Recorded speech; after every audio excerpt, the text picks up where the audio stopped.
Hey gamers, Sybersnake's back. I've had a mini holiday, just under a fortnight off. I just needed a break away from the old YouTube thing and just relax technically, play a lot of games, which I've been doing. But I know there's a lot been going on. The old Google Plus fiasco, that hasn't helped I suppose. I've only just realised how to PM somebody. I've had a lot of trouble getting myself integrated into this thing.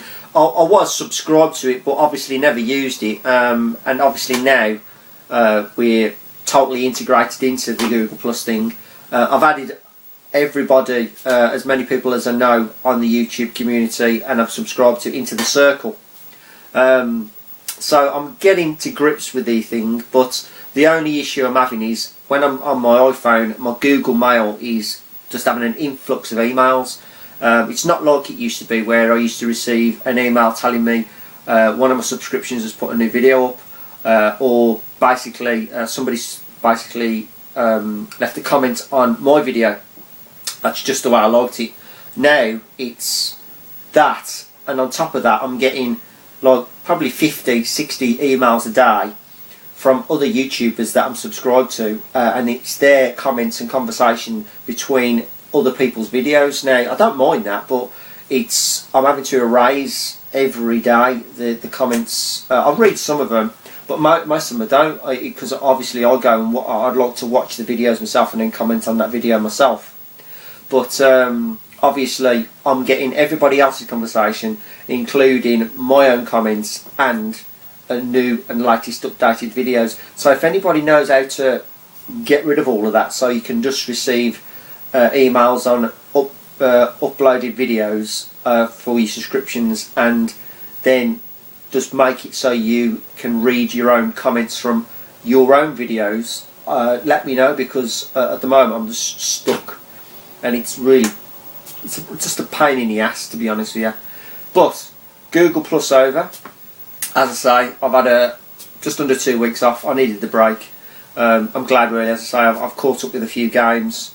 I did something terrible today and I'm not happy about, but I had to cancel my PS4, technically because I just cannot afford it.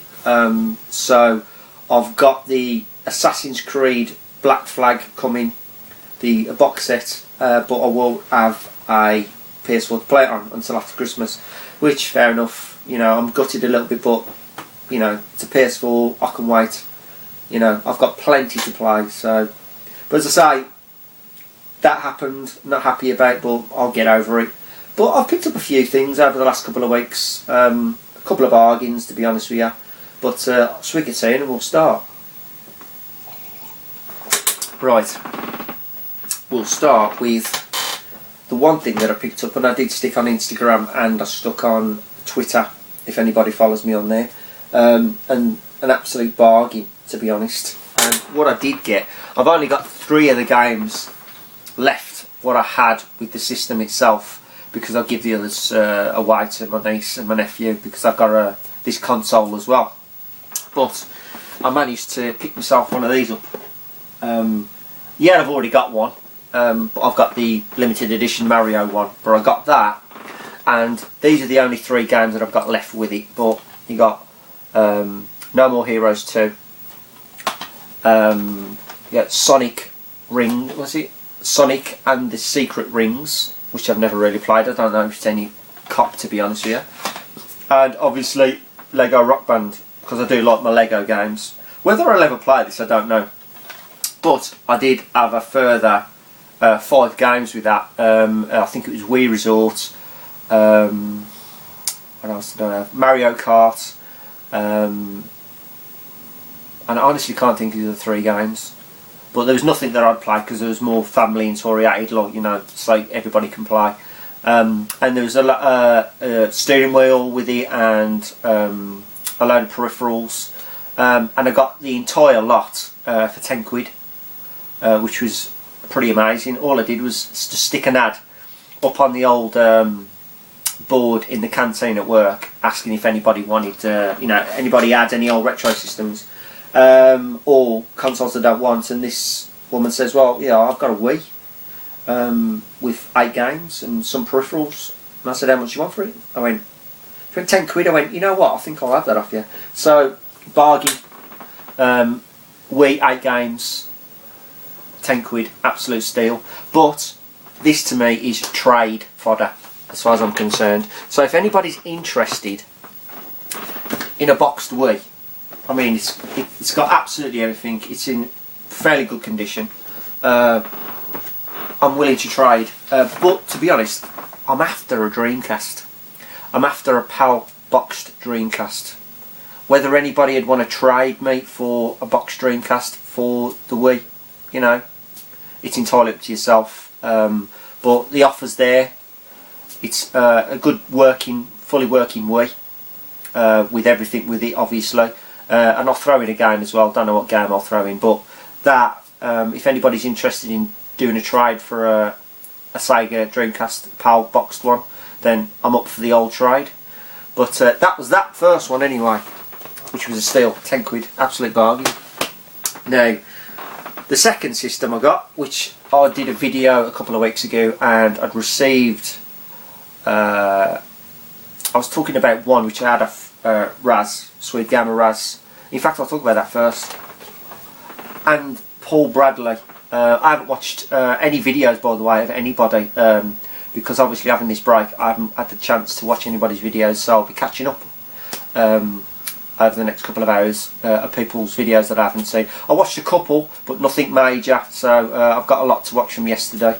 But anyway, Paul Bradley. I did talk to you at Expo, and I did mention, as we was talking about Raz's clear blue N64, and I'm sure you did mention to me about you having a clear blue controller, like so, but clear blue. If you've got it, mate, and you still want to get rid of it, PM me and contact me, because I really would like it off you, so I could stick it with the old clear blue 64, save me playing with the red one. But anywho, back onto the pickup.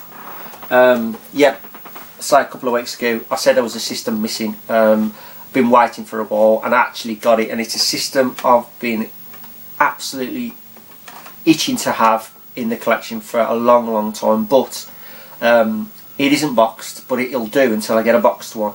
And at last I've got myself an American Super Nintendo. I don't know what it is about it, but I absolutely love the original design.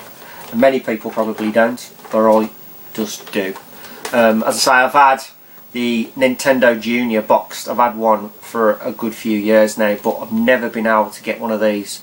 And I paid a fairly decent price. I think it was about £70.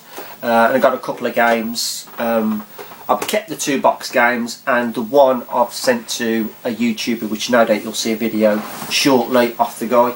I ain't going to give too much into detail about that, but yeah, picked up at last an American Super Nintendo, but it don't end there, because I'm definitely going to go for the boxed version. I have to have a boxed one, definitely, there's no two ways about it. Anyway, that's the 2 consoles out of the way. Few games. I've got 2 N64 games, to be honest with you. Now, one Japanese one, and one I bought off a YouTuber. And the first one is the Japanese title, which I've always wanted to get my hands on, because I love the Mario Kart series, so I thought I'd give this a go. And it's the Diddy Kong Racing. And to be honest, it really is a good game. It's boxed, and it's pretty good condition. Obviously, you got a few, you know, just shelf wear marks on it, but you know, it's in pretty good condition. Still needs the cases for these, unfortunately, but as I say, really good game. Thoroughly enjoying it at the moment. I say I've done the first tracks, because it does get quite difficult, because obviously you've got to race through the 5 tracks. I think there is, I think it's 5 tracks. No, it's 4 tracks. Then you've got to race through them again and win and collect coins, and then you've got to beat the boss at the end of the level, and he gives you like a piece of a puzzle. Well, it looks like a piece of a puzzle. So I've done the first lot, I'm on to the second lot now, and you just tell it's going to get hard. But yeah, as I say, got that. Really enjoying that at the moment. Got a few more N64 Japanese titles I want, because I do love the Japanese artwork, obviously.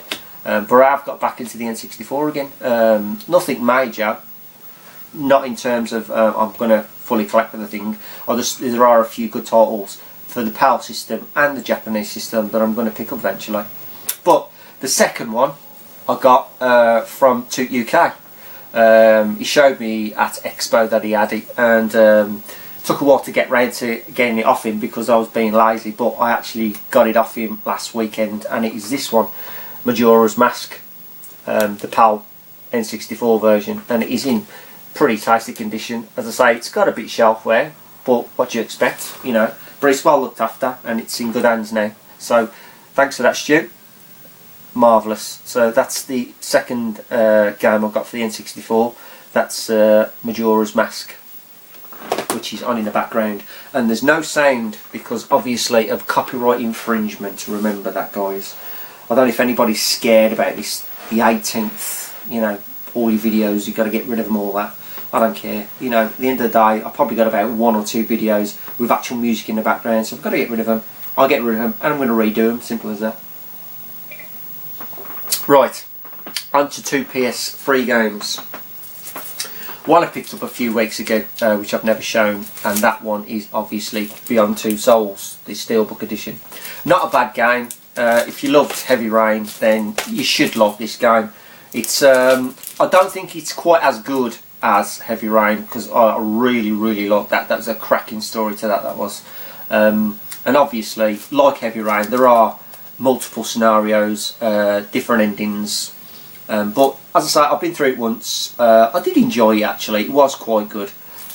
Looking forward to playing it again, to be honest, because as I say, there are multiple endings to it. But it's a nice Steelbook edition, which I do like my Steelbooks. So hopefully plenty more of them coming, and especially on the PS4, I hope, because I do like my Steelbook versions. But yeah, that's Beyond Two Souls for the PS3.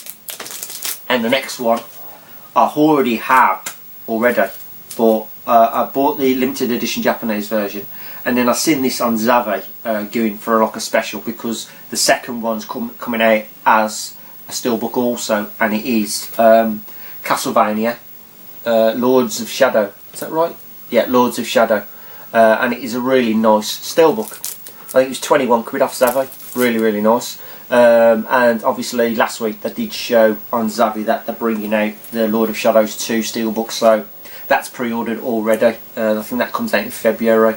But yeah, really nice Steelbook, if you can see that through the plastic. And yes, I've still got the plastic on it. But yeah, looking forward to that. And the thing is, I've never played it either. I've had it on the Japanese limited edition, but I've never undone the seal on it. So I thought to myself, get this, and this one is undone. So there you go. I'm actually going to play this one.